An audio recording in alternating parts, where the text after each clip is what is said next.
ಬಿಡೆ ಅಂತೇಳಿ. ನಾವಿರುವಂಥ ಜಾಗ ಈಗ ಬೆಳ್ತಂಗಡಿ ತಾಲೂಕಿನ ಲಾಯ್ಲಾ ಗ್ರಾಮದ ಬಿಡೆ ಮನೆ ಭಜಕ ಶಾಲೆ ಬಲ್ಲಿ. ನಾವು ಯೂಶ್ವಲಿ ನಮ್ಮ ಕಮ್ಯುನಿಟಿ ಚಿತ್ಪಾವನ ಕಮ್ಯುನಿಟಿ ಬ್ರಾಹ್ಮಣರು. ಈ ಚಿತ್ಪಾವನ ಕಮ್ಯುನಿಟಿಯಲ್ಲಿ ಪಂಚಾಯತನ ಪೂಜೆ ಇರ್ಬೋದು ಅಥವಾ ಸತ್ಯನಾರಾಯಣ ಪೂಜೆಯಿಂದ ಹಿಡಿದದ್ದು ವಿಶೇಷವಾಗಿ ಆಚರಿಸುವಂಥ ಮರಿಗೆ ಪೂಜೆವರೆಗೆ ಹತ್ತು ಹಲವು ಪೂಜೆಗಳು ನಮ್ಮ ಸಂಪ್ರದಾಯದಲ್ಲಿ ನಡೀತಾ ಇದೆ.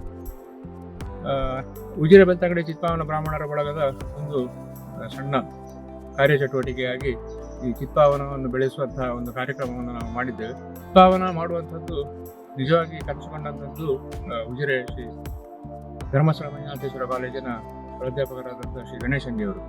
ಇದು ಚಿತ್ಪಾವನ ಅಂತ ಹೇಳಿ ಯಾಕಿಟ್ಟೆವು ಅಂತ ಹೇಳಿದರೆ, ನಮ್ಮ ಈ ದಿನನಿತ್ಯದ ಪೂಜೆ ಇರ್ಬೋದು ಅಥವಾ ವಿಶೇಷವಾದ ಪೂಜೆಗಳು ಕೂಡ ಇರ್ಬೋದು.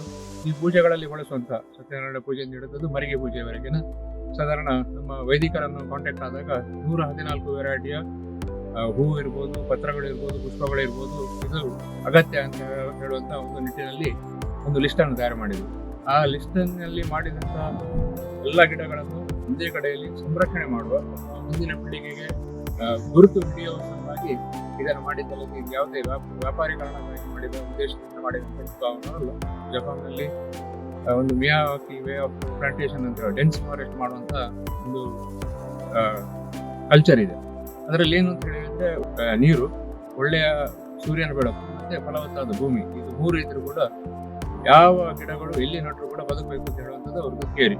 ಆ ಥಿಯರಿಯನ್ನು ನಮ್ಮ ಚಿತ್ಪಾವನ ಕಮ್ಯುನಿಟಿಯಲ್ಲಿ ಬಳಸುವಂಥ ಈ ಪತ್ರ, ಪುಷ್ಪ ಅಥವಾ ಹೂವುಗಳು, ಸಂಹಿತೆಗಳು ಇದಕ್ಕೆ ಆಗುವ ನಿಟ್ಟಿನಲ್ಲಿ ಇದನ್ನು ನಾವು ಬಹುಸರಿಯ ಅಂತ ಹೇಳಿದ್ರೆ 2.5 ಫೀಟಿಗೆ ಒಂದೊಂದು ಗಿಡಗಳನ್ನು ನಡುವಂಥದ್ದು. ಬಹುಸರಿ ಅಂತ ಹೇಳಿದ್ರೆ ವೆರಿ ಲೋ ಹೈಟಿಗೆ ಬರುವಂಥದ್ದು, ಎವರೇಜ್ ಮತ್ತೆ ತುಂಬ ಹೈಟಿಗೆ ಹೋಗುವಂಥ ಈ 3 ರೇಂಜಿನ ಗಿಡಗಳನ್ನು ನಾವು ಅದನ್ನು ಕ್ಲಾಸಿಫಿಕೇಶನ್ ಮಾಡಿ ಅದನ್ನು ಈ ಮಿಯಾವಾಕಿ ಪ್ಲಾಂಟೇಶನ್ ಅಲ್ಲಿ ಅಡಾಪ್ಟ್ ಮಾಡಿದ್ದೇವೆ.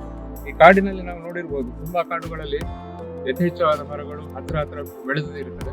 ಅದೇ ಕಾನ್ಸೆಪ್ಟ್ ನಲ್ಲಿ ಇದು ಈಗ ಎಷ್ಟು ಸಕ್ಸಸ್ಫುಲ್ ಆಗ್ತದೆ ಅಂತ ಹೇಳುವಂಥದ್ದು ಗೊತ್ತಿಲ್ಲ. ಅದರ ಒಂದು ಸಣ್ಣ ಪ್ರಾಯೋಗಿಕ ಹಂತದಲ್ಲಿ ಇದ್ದೇವೆ. ಇನ್ನು 1.5 ವರ್ಷ ಆಗಿದೆ ಅಷ್ಟೇ. ಅದರ ಒಂದು 74 ವೆರೈಟಿಯ ಒಂದು 700 ಗಿಡಗಳನ್ನು ನಾವು ಖಾಲಿ ಒಂದು 10 ಸೆಂಟ್ ಜಾಗದಲ್ಲಿ ನಟ್ಟಿದ್ದೇವೆ. ಈ ಗಿಡಗಳನ್ನು ಐಡೆಂಟಿಫಿಕೇಶನ್ ಮಾಡೋದು ಹೇಗೆ ಅಂತ ಹೇಳುವ ವಿಷಯದಲ್ಲಿ ಒಂದು ಸಣ್ಣ ಹೊಸ ಬದಲಾವಣೆಯನ್ನು ಕೂಡ ತಂದಿದ್ದೇವೆ. ಮಾಹಿತಿ ತಂತ್ರಜ್ಞಾನವನ್ನು ಇದರಲ್ಲಿ ಅಳವಡಿಸಿಕೊಂಡಿದ್ದೇವೆ. ಪ್ರತಿಯೊಂದು ಗಿಡಗಳಲ್ಲಿ ಸಾಧಾರಣ 10 ಗಿಡಗಳಲ್ಲಿ ಒಂದು ಗಿಡಕ್ಕೆ ಈ QR ಕೋಡ್ ಅನ್ನು ಅಳವಡಿಸಿದ್ದೇವೆ. ಗೂಗಲ್ ಲೆನ್ಸ್ನಲ್ಲಿ ನೀವು ಅದನ್ನು ಓಪನ್ ಮಾಡಿದಾಗ ಅದು ಸೀದಾ ವಿಕಿಪೀಡಿಯಾಕ್ಕೆ ಹೋಗಿ ಆ ಗಿಡದ ಸಂಪೂರ್ಣ ಮಾಹಿತಿ, ಅದರ ಉಪಯೋಗಗಳು, ಅದರ ಆಯುಷ್ಯ ಅಥವಾ ಬೆಳೆಯುವಂತಹ ರೀತಿ ಎಲ್ಲವೂ ಕೂಡ ಈ QR ಕೋಡ್ನ ಮುಖಾಂತರ ಆ ಗಿಡಗಳ ಸಂಪೂರ್ಣ ಮಾಹಿತಿ ಕೂಡ ನಿಮಗೆ ಸ್ಥಳದಲ್ಲಿ ಲಭ್ಯವಾಗ್ತದೆ. ಇದು ಮುಂದಿನ ಪೀಳಿಗೆಗೆ ಎಲ್ಲ ಏನು ಪೂಜಾ ಸಾಮಗ್ರಿಗಳು ಇದು ನಾವು ಬಳಕೆ ಮಾಡ್ತೇವೆ ಅದು ಒಂದೇ ಕಡೆಯಲ್ಲಿ ನೋಡ್ಲಿಕ್ಕೆ ಅಥವಾ ಮುಂದಿನ ಪೀಳಿಗೆಗೆ ಗುರುತು ಹಿಡಿಯಲಿಕ್ಕೆ ಸಲುವಾಗಿ ಇದನ್ನು ಮಾಡಿರುವಂತಹ ಒಂದು ಸಣ್ಣ ಪ್ರಯತ್ನ. ಇದೇ ಪ್ರಯತ್ನವನ್ನು ಸಾಧಾರಣ ಈ ದೇವಸ್ಥಾನಗಳಲ್ಲಿ ಅಥವಾ ನಾಗಬನಗಳಲ್ಲಿ ಮಾಡಿದ್ರೆ ಇಂಥ ಕಡಿಮೆ ಜಾಗದಲ್ಲಿ ತುಂಬಾ ದಟ್ಟವಾದ ಅರಣ್ಯವನ್ನು ಬೆಳೆಸಲಿಕ್ಕೆ ಸಾಧ್ಯ. ಇದರಲ್ಲಿ ಒಂದು 60-70% ಸಕ್ಸಸ್ ಅಂತೇಳಿ ಹೇಳ್ಬೋದು ಇದು 1.5 ವರ್ಷದಲ್ಲಿ. ಇನ್ನೂ 1.5 ವರ್ಷದ ಸಮಯ ಬೇಕಾಗಿದ್ದು ಅದರ ಪ್ರಾಯೋಗಿಕ ಹಂತದಿಂದ ಪೂರ್ಣ ಪ್ರಮಾಣದ ಗಿಡಗಳ ಸಂರಕ್ಷಣೆ ಮಾಡಿದ್ದಲ್ಲಿ ನಾವು ಮಾಡಿದಂತಹ ಕೆಲಸ ಅಥವಾ ಒಂದು ಪ್ರಯೋಗ ನಿಜವಾಗ್ಲೂ ಅರ್ಥಪೂರ್ಣವಾದಿತ್ತು ಅಂತ ಹೇಳುವಂತ ಆಶಯ.